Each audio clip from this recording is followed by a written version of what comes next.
यह कहानी है रामपुर गांव की, जहां मनोज और उसकी पत्नी सुनीता रहते थे।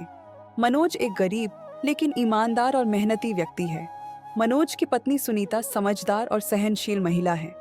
इसी गांव में मनोज का एक दोस्त रघु भी रहता था। रघु थोड़ा आलसी और चालाक व्यक्ति है। यह है गांव के मुखिया जी, जो स्वार्थी और लालची प्रवृत्ति के व्यक्ति हैं। आज मुखिया जी ने एक सभा बुलाई है, क्योंकि किसी समय खुशहाल रहने वाला यह गांव अब सूखे की मार झेल रहा था। खेत बंजर हो चुके थे, कुएं और तालाब सूख चुके थे और गांव वालों के चेहरे पर चिंता की लकीरें गहरी हो चुकी थीं। गांव के चौपाल पर लोग इकट्ठा हैं, चर्चा चल रही है। मनोज और रघु भी वहीं हैं। अब क्या होगा? खेतों में पानी नहीं है, नहर सूख चुकी है। ऐसा पहले कभी नहीं हुआ था। लगता है कि प्रकृति भी हमसे नाराज हो गई है। गांव के लोग परेशान थे, लेकिन उनमें से कोई भी इस समस्या का हल निकालने की हिम्मत नहीं कर पा रहा था।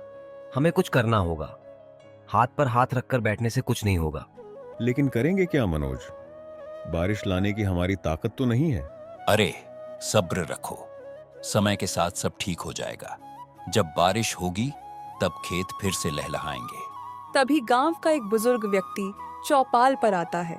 उसकी आंखों में गहरी समझदारी झलक रही होती है। गांव वाले चुप हो जाते हैं। बुजुर्ग व्यक्ति गांव के लोगों की तरफ देखता है और धीरे धीरे बोलता है।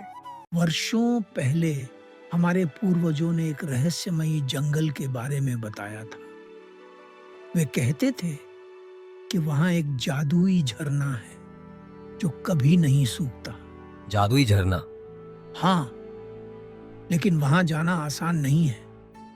जंगल रहस्यों से भरा हुआ है। जो लालची होते हैं वे वहां से कभी वापस नहीं आते। गांव के बुजुर्ग व्यक्ति की यह बात सुनकर सभी लोग आश्चर्यचकित हो गए। क्या सच में कोई ऐसा झरना था जो कभी नहीं सूखता? यह बात किसी को यकीन दिलाने जैसी नहीं थी, लेकिन मनोज के मन में एक आशा की किरण जाग उठी। हमें उस जंगल में जाना होगा। गांव वाले एक दूसरे की तरफ देखते हैं, कुछ डरे हुए हैं, कुछ उत्साहित। शाम का समय है। मनोज अपने घर पहुंचता है। उसकी पत्नी सुनीता खाना बना रही होती है। वह मनोज की चिंता भरी आंखें देखती है। गांव में सूखा पड़ा है। हमें इस समस्या का हल निकालना होगा। गांव के बुजुर्ग ने बताया कि जंगल में एक जादुई झरना है। मैं और रघु वहां जाने का सोच रहे हैं। जादुई जंगल? लेकिन लोग कहते हैं कि वहां जाना खतरे से खाली नहीं है। सुनीता के चेहरे पर चिंता थी। उसने कई कहानियां सुनी थीं कि जो लोग जंगल में गए वे कभी वापस नहीं आए, लेकिन मनोज ने अपने इरादे मजबूत कर लिए थे। मुझे पता है, लेकिन अगर हम डर गए तो गांव को कैसे बचाएंगे? ठीक है, लेकिन वादा करो कि तुम कोई गलत कदम नहीं उठाओगे। अगले दिन सुबह मनोज और रघु जंगल के लिए निकल पड़ते हैं। जंगल का द्वार रहस्यमयी था। ऊंचे ऊंचे पेड़, चारों ओर फैली घनी बेलें और एक अजीब सी खामोशी। ऐसा लगता था मानो यह जंगल सिर्फ देखने में शांत था, लेकिन इसके अंदर कोई रहस्य छिपा हुआ था। मनोज, ये जगह तो बहुत डरावनी है। हमें हिम्मत नहीं हारनी चाहिए। बस ध्यान रखना कि हमें सही रास्ते पर चलना है। जैसे ही वे अंदर बढ़ते हैं, जंगल का वातावरण और भी अजीब हो जाता है। अचानक एक पुरानी टूटी हुई लकड़ी की पुलिया सामने आती है, जिसके नीचे गहरा पानी है। अब क्या करें? मनोज धीरे धीरे पुल पर चलता है और सफलतापूर्वक पार कर जाता है, लेकिन रघु जल्दी करने के चक्कर में कूदने की कोशिश करता है और उसका पैर फिसल जाता है। जंगल की पहली परीक्षा शुरू हो चुकी थी। क्या मनोज और रघु इस रहस्यमयी जंगल में सुरक्षित आगे बढ़ पाएंगे? जंगल अब और भी रहस्यमयी और डरावना लगने लगा था। चारों ओर घने पेड़, अजीब आवाजें और हल्की हल्की ठंडी हवा। मानो यह जंगल सिर्फ पेड़ों और झाड़ियों का नहीं, बल्कि किसी अनजानी शक्ति का घर हो। मनोज, मुझे लग रहा है कि हमें वापस लौट जाना चाहिए। नहीं रघु, हमने यहाँ तक आने की हिम्मत की है तो अब पीछे नहीं हट सकते। वे आगे बढ़ते हैं। अचानक एक जगह जमीन में कंपन होने लगता है। दोनों चौंक कर रुक जाते हैं। भूकंप हो रहा है क्या? जैसे ही वे आगे बढ़ते हैं, मिट्टी के नीचे से एक विशाल पत्थर निकलता है। वह एक जादुई पहरेदार था। मनोज, ये क्या है? जो भी इस जंगल के रहस्यों को जानना चाहता है, उसे अपनी सच्चाई साबित करनी होगी। पत्थर अपनी जगह से हिलता नहीं, लेकिन उसके चारों ओर एक हल्का नीला प्रकाश फैल जाता है। अचानक उसके सामने दो रास्ते प्रकट हो जाते हैं। एक रास्ता उज्जवल और फूलों से भरा है और दूसरा अंधकारमय और कांटों से भरा हुआ। यह जंगल की अगली परीक्षा थी, सही रास्ते का चुनाव। एक रास्ता सुंदर और आसान दिख रहा था, जबकि दूसरा कठिन और डरावना। लेकिन सच्चाई हमेशा दिखने में आसान नहीं होती। सच्चे मन वाले ही सही रास्ता चुन सकते हैं। अगर तुमने गलत रास्ता चुना तो तुम हमेशा के लिए इस जंगल में फंस जाओगे। रघु बिना सोचे समझे फूलों वाले रास्ते की ओर बढ़ता है, लेकिन जैसे ही वह पहला कदम रखता है, अचानक जमीन पे पत्थर गिरने लगते हैं। रघु मनोज के पास आता है। अरे ये क्या था? इसका मतलब यह हुआ कि आसान रास्ता सही नहीं है, हमें कठिन रास्ता चुनना होगा। मनोज कांटों और अंधकार वाले रास्ते पर पहला कदम रखता है और आश्चर्यजनक रूप से वहां कांटे गायब हो जाते हैं। रास्ता सामान्य हो जाता है। मनोज ने सही रास्ता चुना था। जादुई पत्थर की परीक्षा समाप्त हो चुकी थी। तुमने अपनी सच्चाई साबित कर दी। अब तुम आगे बढ़ सकते हो। रास्ता खुल जाता है और दोनों आगे बढ़ते हैं। जैसे ही वे आगे बढ़ते हैं, उन्हें एक गुफा दिखती है, जिसके बाहर एक साधु तपस्या कर रहे होते हैं। इस जंगल में वर्षों से एक साधु बाबा निवास करते थे। कहा जाता था कि वे इस जंगल के सभी रहस्यों को जानते थे। प्रणाम बाबा जी, हम गांव से आए हैं और हमें जादुई झरने की तलाश है। झरने तक पहुंचने के लिए केवल हिम्मत और सत्यता की जरूरत नहीं होती। क्या तुम अपनी परीक्षा के लिए तैयार हो? रघु घबरा जाता है, लेकिन मनोज सिर हिलाता है। और कितनी परीक्षाएं होंगी? सिर्फ एक, लेकिन यह सबसे कठिन होगी। साधु बाबा की बात सुनकर मनोज और रघु दोनों एक दूसरे की तरफ देखने लगे। यह परीक्षा क्या होगी? क्या वे सफल हो पाएंगे? मनोज और रघु अब अंतिम परीक्षा के लिए तैयार थे। साधु बाबा के अनुसार यह परीक्षा सबसे कठिन थी और केवल सच्चे हृदय वाले ही इसे पार कर सकते थे। परीक्षा सरल है, लेकिन निर्णय कठिन होगा। साधु बाबा अपना हाथ उठाते हैं और उनके सामने एक रहस्यमयी दरवाजा प्रकट होता है। ये दरवाजा कहाँ खुलता है? यह जादुई झरने के रास्ते का द्वार है, लेकिन इसे खोलने के लिए तुम्हें अपनी नीयत साबित करनी होगी। अचानक दरवाजे के दोनों ओर दो कटोरे प्रकट होते हैं। एक में सोने चांदी के सिक्के भरे हैं और दूसरे में एक साधारण मिट्टी का लोटा जिसमें पानी भरा है। केवल एक चीज तुम्हें इस दरवाजे को खोलने की शक्ति दे सकती है। सोच समझकर चुनाव करो। बाबा ये कैसी परीक्षा है? यही तो असली परीक्षा है। एक कटोरे में धन है जो तुम्हारे सारे दुख दूर कर सकता है, और दूसरे में पानी जो तुम्हारे गांव को बचा सकता है। अब निर्णय तुम्हारा है। रघु तुरंत सोने चांदी के कटोरे की ओर बढ़ता है, लेकिन मनोज उसे रोक देता है। रघु, हमें अपने लिए नहीं, गांव के लिए ये परीक्षा देनी है। ये पानी हमारे गांव को बचा सकता है। लेकिन ये धन हमारे जीवन को भी बदल सकता है मनोज। हमें इतनी गरीबी में रहने की जरूरत नहीं पड़ेगी। यह वही क्षण था जहां परीक्षा असल में थी। क्या वे अपने लालच को काबू कर सकते थे? मनोज बिना झिझके मिट्टी के लोटे वाला कटोरा उठाता है। जैसे ही वह इसे उठाता है, दरवाजा धीरे धीरे खुलने लगता है। मनोज, तुमने सही निर्णय लिया। यही जादुई झरने की सच्ची परीक्षा थी। रघु पीछे हट जाता है, थोड़ा शर्मिंदा महसूस करता है। वह समझ जाता है कि लालच के कारण वह गलती कर सकता था। दरवाजा खुलते ही सामने एक सुंदर रास्ता दिखता है। चारों ओर हरी भरी झाड़ियां, रंग बिरंगे फूल और पंछियों की मधुर आवाजें सुनाई देती हैं। यह रास्ता जादुई झरने की ओर जाता था। जादुई झरना पास ही था, लेकिन उसकी शक्ति को समझना जरूरी था। रघु जल्दी से पीछे हट जाता है। मनोज धीरे धीरे लौटा भरता है और उसे अपने माथे से लगाता है। झरने का पानी चमत्कारी ढंग से चमकने लगता है।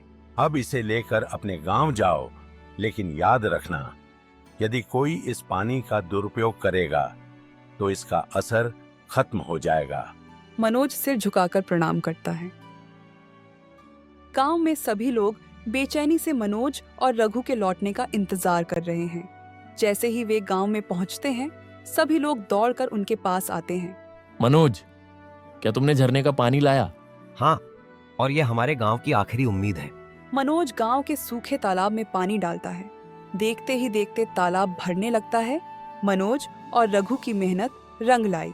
जादुई झरने का पानी गांव को सूखे से बचाने में सफल रहा।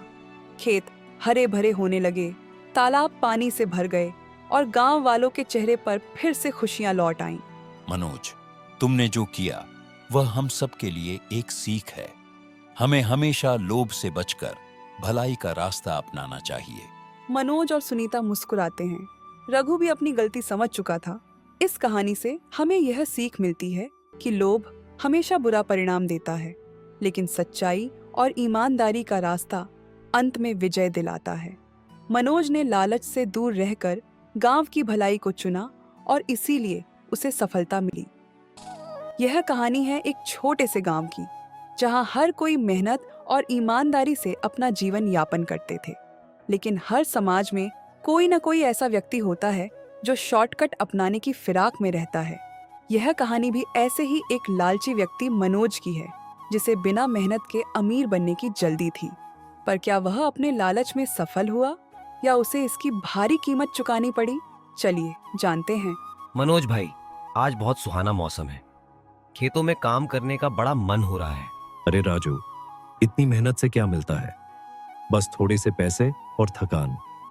अगर कोई ऐसा तरीका मिल जाए जिससे बिना मेहनत के धन मिल जाए तो मजा आ जाए।